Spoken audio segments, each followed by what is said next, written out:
شبان کے نام سے ہی اس کی اہمیت کا اندازہ ہوتا ہے کہ اس میں عبادت گزار کو وقار، عزت، نیکی کی توفیق، الفت الہی اور قلب و باطنی نورانیت کی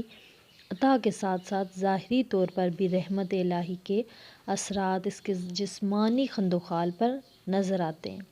شبان ایمان کو مضبوط کرنے، استغفار کرنے اور رمضان کے بابرکت مہینے کی تیاری کا مہینہ ہے۔ یہ ہمیں اپنے اعمال کا محاسبہ کرنے اور عبادت پر توجہ مرکوز کرنے کی یاد دہانی کراتا ہے۔ بزرگان دین نے اس مہینے نفلی عبادات کرنے کے بہت سے فضائل بیان فرمائے ہیں، جن کا ذکر میں آج کی ویڈیو میں آپ کے ساتھ کروں گی۔ یہ مقدس شب رحمت، مغفرت اور قدر و منزلت والی ہے۔ اس بابرکت رات کی مقدس گھڑیوں میں جو 14 شبان کے سورج غروب ہونے سے شروع ہوتی ہے اور 15 شبان کی صبح صادق ہونے تک رہتی ہے، یعنی 14 اور 15 شبان کی درمیانی شب جسے ہم شب بارات بھی کہتے ہیں،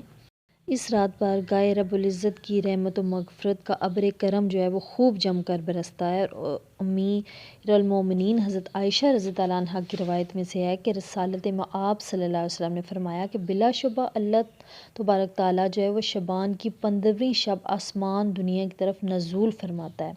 اور قبیلہ بنو کلب ایک قبیلہ تھا اور اس کی بکریوں کے برابر بکریوں کے بالوں کے برابر جو ہے وہ لوگوں کی مغفرت فرماتا ہے۔ تو شبان المعظم کی 14 تاریخ کو جو ہے وہ آپ بعد نماز عصر جو ہے آفتاب غروب ہونے کے وقت جو ہے نا باوضو 40 مرتبہ اگر یہ کلمات پڑھیں نا، لا حول ولا قوۃ الا باللہ العلی العظیم، تو اللہ تعالیٰ اس کے دعا کے پڑھنے والوں کے جو ہے وہ 40 سال کے جو ہیں وہ گناہ معاف فرما دیتے ہیں۔ اور ہماری یہ صرف گناہ ہی معاف نہیں ہوتے، بلکہ ہمارے اوپر جو ہے وہ اللہ تعالیٰ کی رحمت ہوتی ہے، خصوصی رحمت ہوتی ہے۔ ہمارے بے شک ہمارے اپنے ہی گناہ ہوتے ہیں جو ہماری خواہشات کے آگے جو ہے وہ ان کو پورا ہونے میں آڑ بنے ہوتے ہیں۔ تو جب ہماری اللہ پاک گناہ معاف کر دیں گے تو اللہ پاک جو ہے وہ ہماری خواہشات بھی جو ہے وہ لازمی قبول کریں گے۔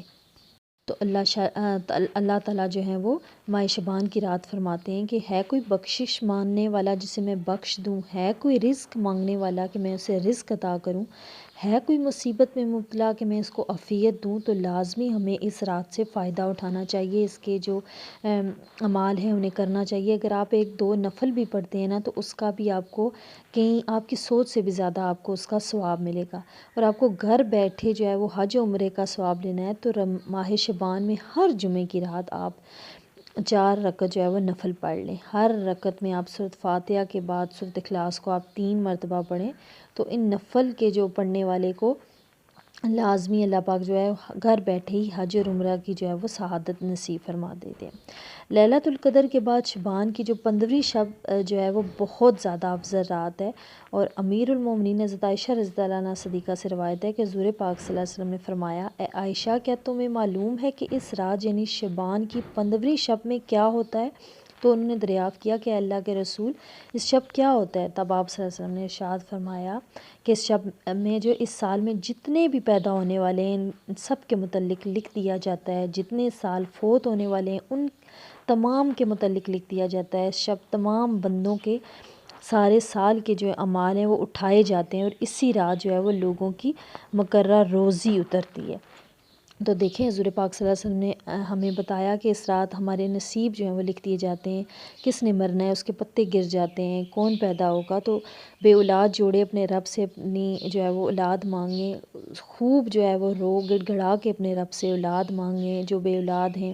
جنہیں ہمیں اپنی روزی میں تنگی ہے وہ روزی مانگیں، جن کے پاس صحت نہیں ہے وہ گڑ گڑا کے اپنے لیے صحت مانگیں۔